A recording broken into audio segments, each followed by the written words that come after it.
Hello friends, today I'm going to be talking about how to flip real estate with no money. Is it even possible to flip real estate with no money? Well, by the end of this video, you'll have a solid understanding of how to flip real estate with little to no money out of your pocket. These strategies are going to open opportunities and help you get your foot in the door to becoming a real estate investor. Have you ever wondered if you can flip real estate without breaking the bank? Are you curious about creative financing options that successful real estate investors use? Well, stay tuned as I explain some of these very successful strategies by first diving in and explaining how flipping real estate works. Secondly, I'm going to share with you a strategy that I'm doing right now that requires no money out of my pocket. And finally, I will detail out a blueprint of how I find investors to fund my real estate flipping business. If you're ready, let's go.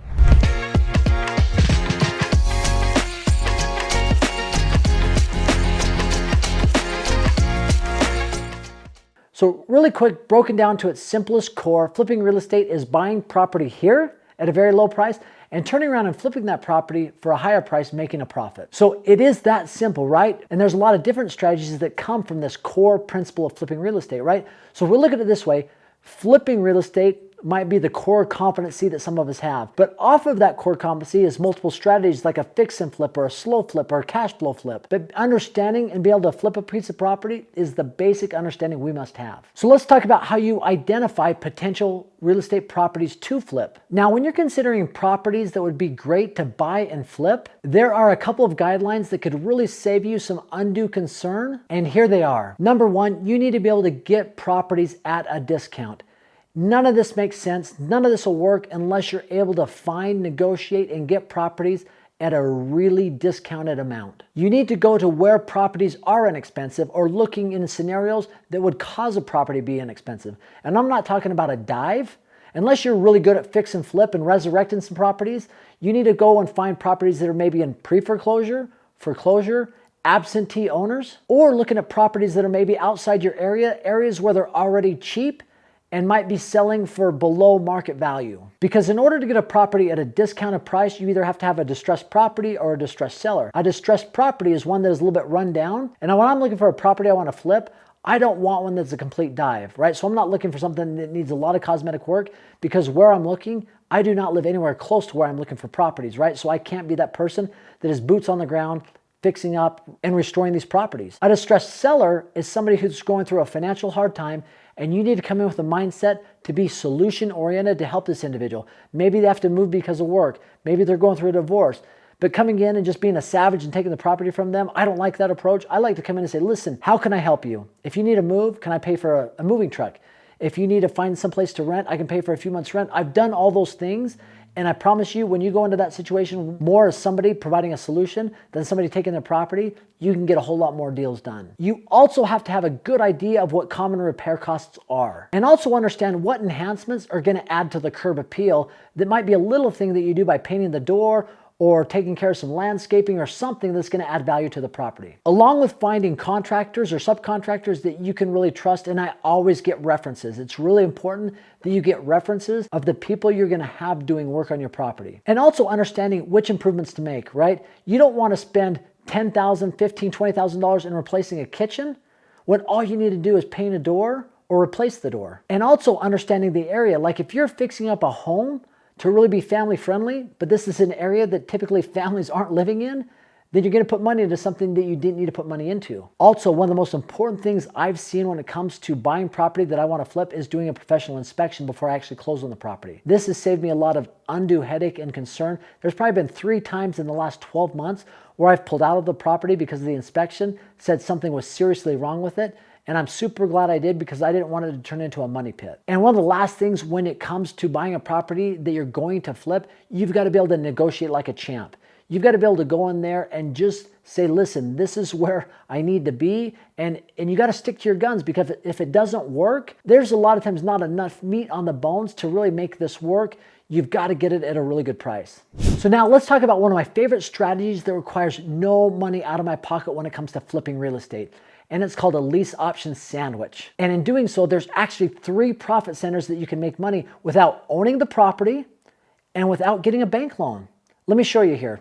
So there's going to be a couple scenarios. You're going to go find a piece of property that you can negotiate in a lease option for yourself, right? So which means you're going to rent to own the piece of property. So you go to the seller and you negotiate a purchase price on this home at $250,000. And in order to buy the home at $250,000, 2 years down the road at that price, I've got to pay them some option money up front. And typically an option price is anywhere between 2 to 7%. But because I want to be really good at negotiating, let's say I get it down to 1% or $2,500 is the money I'm paying up front. So yes, is it completely no money out of my pocket? No. I'll show you how you don't have to use money out of your pocket, but let's say you did. Let's say you had $25, you put that down as the option price. So you're out $2,500, but you lock this property up 2 years, taking it off the market, and you can buy it 2 years from now at $250,000. Now, I've negotiated rent where I'm going to pay $2,000 a month to live there, right? So I've got everything pretty well dialed in at a very good price, very favorable to me as a buyer. Now, I go out as if I own the home and I'm going to do a lease option. I'm going to sandwich this lease option to somebody else. So now I go out and I get it under contract for somebody to buy it from me at $270,000 2 years down the road at that price. And the option, I'm asking for a 3% option, which would be $7,500. So I now receive $7,500. Now, could I use that $7,500, $2,500 of that to pay my option price? I absolutely could.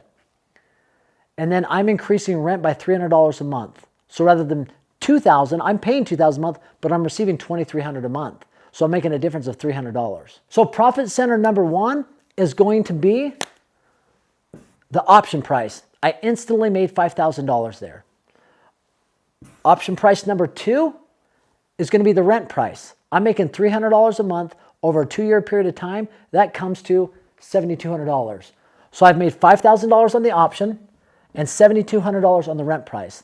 The third profit center is going to be purchase price. Now you might say, hey, you made $20,000 off of that, but it's not exactly $20,000 because I've already made some money. So what I've got to do is I've got to subtract my option price from my purchase price, which is left to pay $247,500. Now, because I've got $7,500 from mine, I've got to subtract that from my price of $270,000. So $7,500 from $270,000 is going to leave $262,500. The difference between what I owe and what's coming to me is $15,000. So that is my third profit center of $15,000. If I add up all my profit centers on this one strategy, I've made $27,200. $15,000 from the price of the home, $5,000 from the option price, and $7,200 from the rent arbitrage. So this is a fantastic strategy that I've used and will continue to use in my real estate investing that requires zero money out of your pocket that anybody can do. So now that we understand the concept of flipping real estate, let's talk about how you can find investors that are going to fund your real estate flipping habit. First off, and the best people to be able to do this is probably people you know. A lot of times people will borrow money or lend money to people they like, know, and trust. So that's probably the first place you need to look. And most people probably know somebody that has some money sitting around that they would be willing to lend money to if it was a worthwhile project and if their money was protected.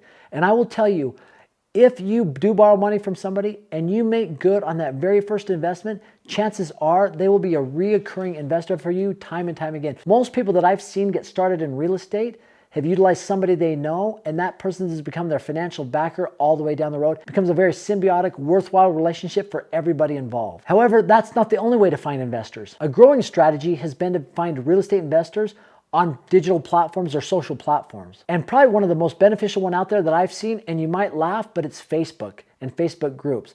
I have seen so many people, because I watch a lot of these dialogues that are on these Facebook real estate groups, and I will see people go out there and say, listen, I have this deal. I'm looking for a partner to come on this. If you're interested, comment. And I will see dozens, I'm not kidding, dozens of comments of people that are interested in funding this deal. Now, I know this sounds crazy, but the cool thing about real estate is there are safeguards in place to be able to protect people that are putting money into real estate. Like if they buy the property outright, they can get that deed in their name. They are secured by that property, right? And they are in first position. So why would a financial backer be willing to even fund this? Well, obviously there's an interest in it, there's a benefit, and almost 100% of the time it's a financial interest, a financial benefit. The investor's obviously looking to make a return on their investment better than they can get by having money in the bank or maybe even a CD, right? So they're looking for a percentage that's over 7, 8, 9, 10%. And many times, because we're good at negotiating the price, we're getting a property below market value.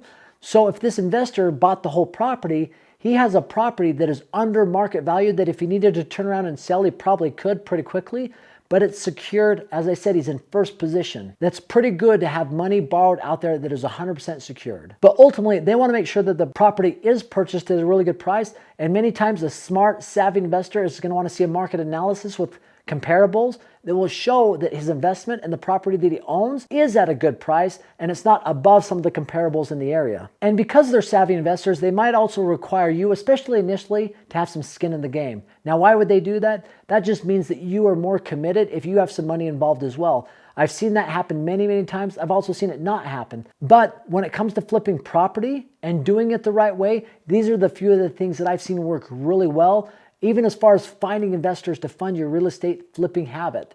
But I'd be interested in your opinion. What have you seen when it comes to real estate flipping that has worked well for you? Please comment below. Let's engage in a dialogue. And as always, just for stopping by and watching this video, I have a free gift for you. It is a short-term rental calculator. You put in all the input, the purchase price, the income, the expenses, and it will spit out to you whether it's a good deal or not. And it's 100% free, no questions asked. Just click on the link below, aaronsfreetraining.com. Thanks for stopping by. Have an amazing day.